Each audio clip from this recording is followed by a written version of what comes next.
ஆன்மீக அன்பர்கள் அனைவருக்கும் தெய்வீக எண்ணங்கள் யூடியூப் சேனலின் சார்பாக அன்பான வணக்கங்கள். இன்னைக்கு நம்ம தெய்வீக எண்ணங்கள்ல பார்க்கக்கூடிய மிகவும் ஒரு முக்கியமான பதிவு, ஆனி மாத பௌர்ணமி வர இருக்கின்றது. இந்த ஆனி மாதத்தில் வருகின்ற பௌர்ணமி வெள்ளிக்கிழமையோடு சேர்ந்து வருவது விசேஷம். நீங்க இந்த ஒரு பொருளை கல்லுப்பில் மறைத்து வைக்கும் பொழுது வற்றாத செல்வ வளம் உங்களுக்கு வந்து சேரும். அது எந்த ஒரு பொருள், எப்படி வைக்கணும், இதை பற்றிய தெளிவான விளக்கத்தை செய்முறை விளக்கத்தோட செய்து காமிக்க போற பதிவை தொடர்ந்து கடைசி வரைக்கும் பார்த்து பயன்பெறுங்கள். தெய்வீக எண்ணங்கள் சேனலை இப்போதான் நீங்க முதல் முறையா பாக்குறீங்கன்னா கீழே இருக்கிற சப்ஸ்கிரைப் பட்டனை கிளிக் பண்ணிக்கோங்க, பக்கத்துல இருக்கிற பெல் பட்டனையும் கிளிக் பண்ணிக்கோங்க. தினம் தோறும் ஒரு ஆன்மீக தகவல் கொடுக்குறேன், அது உடனே நோட்டிபிகேஷனா வரும், நீங்களும் பார்க்கலாம். ஒவ்வொரு மாதமும் பௌர்ணமி வரும், அது குறிப்பிட்ட நட்சத்திரத்துல வரும்னே சொல்லலாம். அந்த வகையில தான் ஆனி மாதத்தில் வருகின்ற இந்த பௌர்ணமி நாளும் மூல நட்சத்திரமும் சேர்ந்து ஏற்படுகின்றது. ரொம்பவும் விசேஷமானது. சிவபெருமானை வழிபாடு செய்வதற்கும் அனுமனை வழிபாடு செய்வதற்கும் ஏற்ற உகந்த ஒரு நாள். மகாலட்சுமி வழிபாடும் இந்த நாள்ல தவறாமல் நீங்க பண்ணணும். முக்கியமா பாத்தீங்கன்னா முருகப்பெருமான் அவதரித்த வைகாசி விசாகம் நம்ம வைகாசி மாதத்துல கொண்டாடுவோம். ஆனி பௌர்ணமி அன்னைக்கு நீங்க கோவிலுக்கு சென்றாலே அங்கு புனித நதிகளில் நீராடிய பலன் உங்களுக்கு கிடைக்கும்.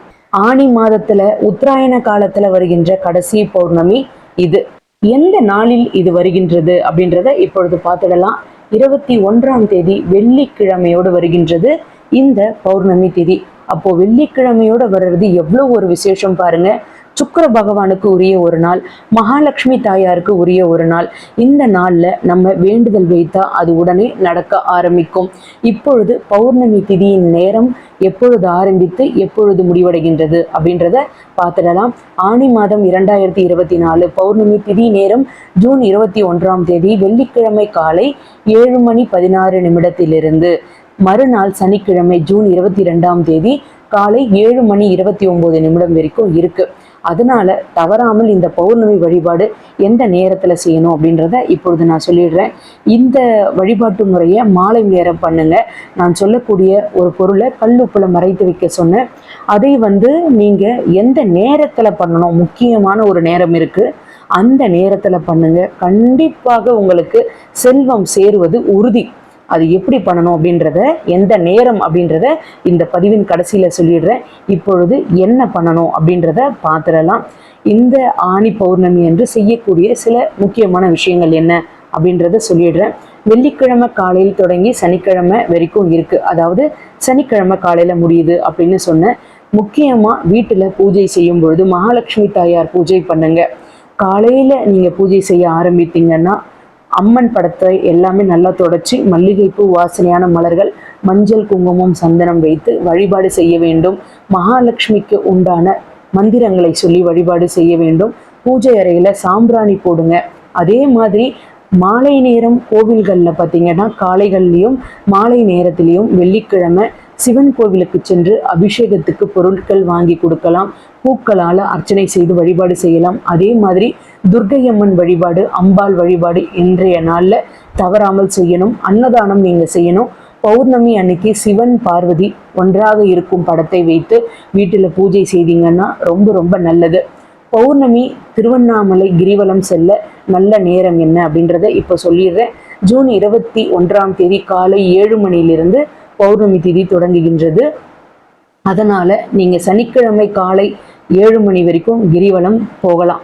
கல்லுப்புல முக்கியமா ஒரு பொருளை வைக்க சொல்லியிருக்கேன். அது என்ன பொருள் அப்படின்றத இப்பொழுது பார்த்துடலாம். என்ன தீபம் ஏற்றணும் அப்படின்றதையும் பார்த்துடலாம். முக்கியமா பார்த்தீங்கன்னா நீங்க வீட்டில் பயன்படுத்துகின்ற கல்லுப்பு நீங்க தினமும் சமையலுக்கு பயன்படுத்துவீங்க. அப்படி பயன்படுத்துகின்ற கல்லுப்போ தூளுப்போ எதுவாக இருந்தாலும் பரவாயில்ல. சில பேர் சமையலுக்கு கல்லுப்பு பயன்படுத்துவீங்க, சில பேர் தூளுப்பு பயன்படுத்துவீங்க. அப்படி பயன்படுத்துகின்ற உப்புல நீங்க என்ன பண்ணணும்னா ஒரு பொருளை மறைத்து அதை தினமும் சமையலுக்கு பயன்படுத்தலாம். எந்த ஒரு தவறும் கிடையாது. அது என்ன பொருள் அப்படின்றத இப்பொழுது சொல்லிடுறேன். என்ன பண்ணணும், ஒரு சிவப்பு நிற துணி எடுத்துக்கோங்க. இந்த சிவப்பு நிற துணி நல்லா சுத்தமாக இருக்கணும். ஏன்னா நம்ம சாப்பிட்ற உப்புல இதை வைக்க போகிறோம். நல்லா சுத்தமாக துவைச்சி அலசி எடுத்துக்கோங்க. இந்த துணியில் ஒரே ஒரு வெள்ளி காயின், வெள்ளி நாணயம்ல அது எடுத்துக்கோங்க. வெள்ளி நாணயம் இல்லைன்னா உங்ககிட்ட என்ன வெள்ளி பொருள் இருக்கோ அதை எடுத்துக்கோங்க. இப்பொழுது இதை அந்த துணியில் வைத்து நல்லா முடிச்சு மாதிரி மூட்டை மாதிரி கட்டிக்கணும். ஒரு சின்னதை நல்லா டைட்டா போட்டுக்கோங்க. நீங்க உள்ள வைத்துட்டு இருக்கிற பொருள் வெளியே வரக்கூடாது. அதாவது வெள்ளி பொருள் நம்ம உள்ள வச்சிருக்கோம்ல, அது வெளியே வரக்கூடாது. அதனால நல்ல டைட்டா இந்த முடிச்சை கட்டிக்கோங்க. ஒரு 3 முடிச்சு கூட போட்டு டைட்டா கட்டிக்கோங்க. நீங்க அந்த பீங்கான் பாத்திரத்துல உப்பு வச்சிருக்கீங்கன்னா அந்த உப்பிற்கு நடுவுல இதை வச்சிருங்க. இந்த சிவப்பு நிற பொருளையும் வெள்ளை நிற பொருளையும் நீங்கள் சேர்த்து வைக்கும் பொழுது பணவசியம் ஏற்படும். செவ்வாய்க்காரகனுக்கு ஆதிக்கம் அதிகமாக இருக்கின்ற ஒரு நிறம் எதுனா அது இந்த சிவப்பு நிறம். வெள்ளை பொருள் சுக்கிர பகவானுடைய ஆதிக்கம் அதிகமாக இருக்கும். இது இரண்டும் ஒன்று சேரும் பொழுது நமக்கு பணவசியம் ஏற்படும். முக்கியமா இதை தென்கிழக்கு திசையில வைக்கும் பொழுது, எப்பயுமே தென்கிழக்கு திசைக்கு உரிய நிறம் சிவப்பு. அதனாலதான் நம்ம நிறைய பேர் சமையலறைய கிச்சன்ல வச்சிருப்போம். வாஸ்துப்படியும் இதுதான் சரியான முறை. தென்கிழக்கு திசை, அதாவது சவுத் ஈஸ்ட் டைரக்ஷன். இந்த இடத்துல நம்ம சிவப்பு பொருளை வைக்கும் பொழுது அது நமக்கு மணி அட்ராக்ஷனை ஏற்படுத்தும். அதாவது பண ஈர்ப்பை அது ஏற்படுத்தும். இந்த பொருளை இந்த இடத்துல வைத்துட்டு நீங்க தினமும் சமையலுக்கு உப்பு பயன்படுத்தும் பொழுது இதையும் சேர்த்து பயன்படுத்த ஆரம்பித்து கொண்டே இருந்தால் நமக்கு சுக்கிர பகவானுடைய அருள் பரிபூரணமாக கிடைக்கும். சுக்கிரனுடைய ஆதிக்கம் அதிகமாக நிறைந்து இருக்கும். இதனால வீட்டுல பண வசியம் ஏற்படும். பண மழை பொழிய ஆரம்பிக்கும். இத வெள்ளிக்கிழமை பௌர்ணமி தினத்துல எப்பொழுது பண்ணலாம் அப்படின்னா, பௌர்ணமி காலையில 7:16 தான் ஆரம்பிக்குது. நீங்க இரவு நேரம், அதாவது மாலை நேரம் 6 மணிக்கு மேலதான் வானத்துல பௌர்ணமி நிலவு தோன்ற ஆரம்பிக்கும். இரவு 8 மணியிலிருந்து 9 மணிக்குள்ள இந்த ஒரு விஷயத்தை தவறாமல் எல்லோரும் பண்ணிடுங்க. யாரெல்லாம் இந்த பதிவை பார்க்குறீங்களோ உங்களுடைய நண்பர்களுக்கு இதை ஷேர் பண்ணுங்க. அவர்களையும் இதை பண்ண சொல்லுங்க. இதன் மூலமாக பண கஷ்டம் தீரும். நீங்க உழைத்து கொண்டிருந்தால் வருமானம் அதிகரிக்கும், பதவி உயர்வு கிடைக்கும். ஏன்னா சிவப்பு நிற ஆதிக்க பொருளை நம்ம இந்த இடத்துல வைக்கும் பொழுது கண்டிப்பாக அது நமக்கு பதவி உயர்வை பெற்றுத்தரும். ரொம்ப நாள் வேலையில இல்லாத இருக்கிறீங்க, வேலை தேடிக்கிட்டு இருக்கீங்கன்னா அவங்களுக்கு வேலை கிடைக்கும். வாஸ்து ரீதியாக வீட்டுல ஏதாவது பிரச்சனைகள் இருந்தால் அதையும் சரி செய்யும். முக்கியமா உப்பை நம்ம இந்த பாத்திரத்துல புதிதாக அந்த நேரத்துல கொட்டும் பொழுது நமக்கு மகாலட்சுமி தாயாரின் அருள் பரிபூரணமாக கிடைக்கும். நீங்க சமையல் செய்யற உப்புல கொட்டலைன்னா தனியா ஒரு பவுல் எடுத்துக்கோங்க. அதுல உப்பு போட்டுட்டு இந்த துணியை அதுல போட்டுட்டு உப்பை திரும்பவும் அதுல நிரப்பி கிச்சன்ல ஒரு இடத்துல ஓரமா வச்சிடுங்க. உங்களுடைய கிச்சன் தென்கிழக்குல இல்ல வடமேற்குல இருக்குன்னா அந்த இடத்துல வச்சிருங்க. கிச்சன் எந்த இடத்துல இருக்கோ அந்த இடத்துல இதை வைத்து நீங்க மகாலட்சுமி தாயாருடைய அருளை பரிபூர்ணமாக பெற கேட்டுக்கொள்கின்றேன். நான் சொன்ன அந்த நேரம் பார்த்தீங்கன்னா சுக்கிர ஹோரை நேரம், அதாவது சுக்கிர பகவானுக்கு உரிய சுக்கிர ஹோரை நேரம். இந்த நேரத்துல தான் இதை செய்யணும். அந்த நேரத்தை விட்டுட்டா எப்பொழுதுமா செய்யறது அப்படின்னா இரவு 11 மணிக்கு மேல செய்யுங்க. 12 மணிக்குள்ள வேலைக்கு போயிட்டு வரவங்க இரவு 11 மணிலிருந்து 12 மணிக்குள்ள. காலையில சுக்கிர ஹோரை நேரத்துல இதை செய்ய வேண்டாம். ஏன்னா பௌர்ணமி திதி நமக்கு 7 மணிக்கு மேலதான் பிறக்கின்றது. 6லிருந்து 7க்குள்ள நமக்கு நேரம் முடிந்து விடுகின்றது. அதனால கட்டாயம் இதை இரவு நேரத்துல தான் பண்ணணும். பௌர்ணமி நிலவுல காமிச்சிட்டு இந்த முடிச்ச நீங்க எடுத்துட்டு வந்து வைத்தீங்கன்னா கூடுதல் சிறப்பு, இன்னும் சக்திகள் அதிகமாக இருக்கும். இந்த முடிச்ச கையில எடுத்துட்டு போய் பௌர்ணமி நிலவு கிட்ட ஒரு 5 நிமிடம் வைத்து வேண்டிக்கிட்டு அந்த சிவப்பு முடிச்ச அந்த வெள்ளி காயினையும் திரும்ப எடுத்துட்டு வந்து கல்லுப்புல வைங்க.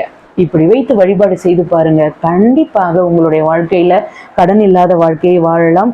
செல்வ செழிப்பு உங்களுக்கு ஏற்படும். முக்கியமா பௌர்ணமி தினத்துல ஏற்றக்கூடிய ஒரு தீபம் என்ன அப்படின்றத நான் வரப்போகின்ற பதிவுகள்ல கண்டிப்பாக உங்களுக்கு செய்முறை விளக்கத்தோடு செய்து காமிக்கிறேன். அனைவரும் இதை கட்டாயம் பகிருங்கள். முக்கியமா இது எத்தனை நாள் அப்படியே இருக்கணும்னா 1 வருடம் கூட இருக்கலாங்க.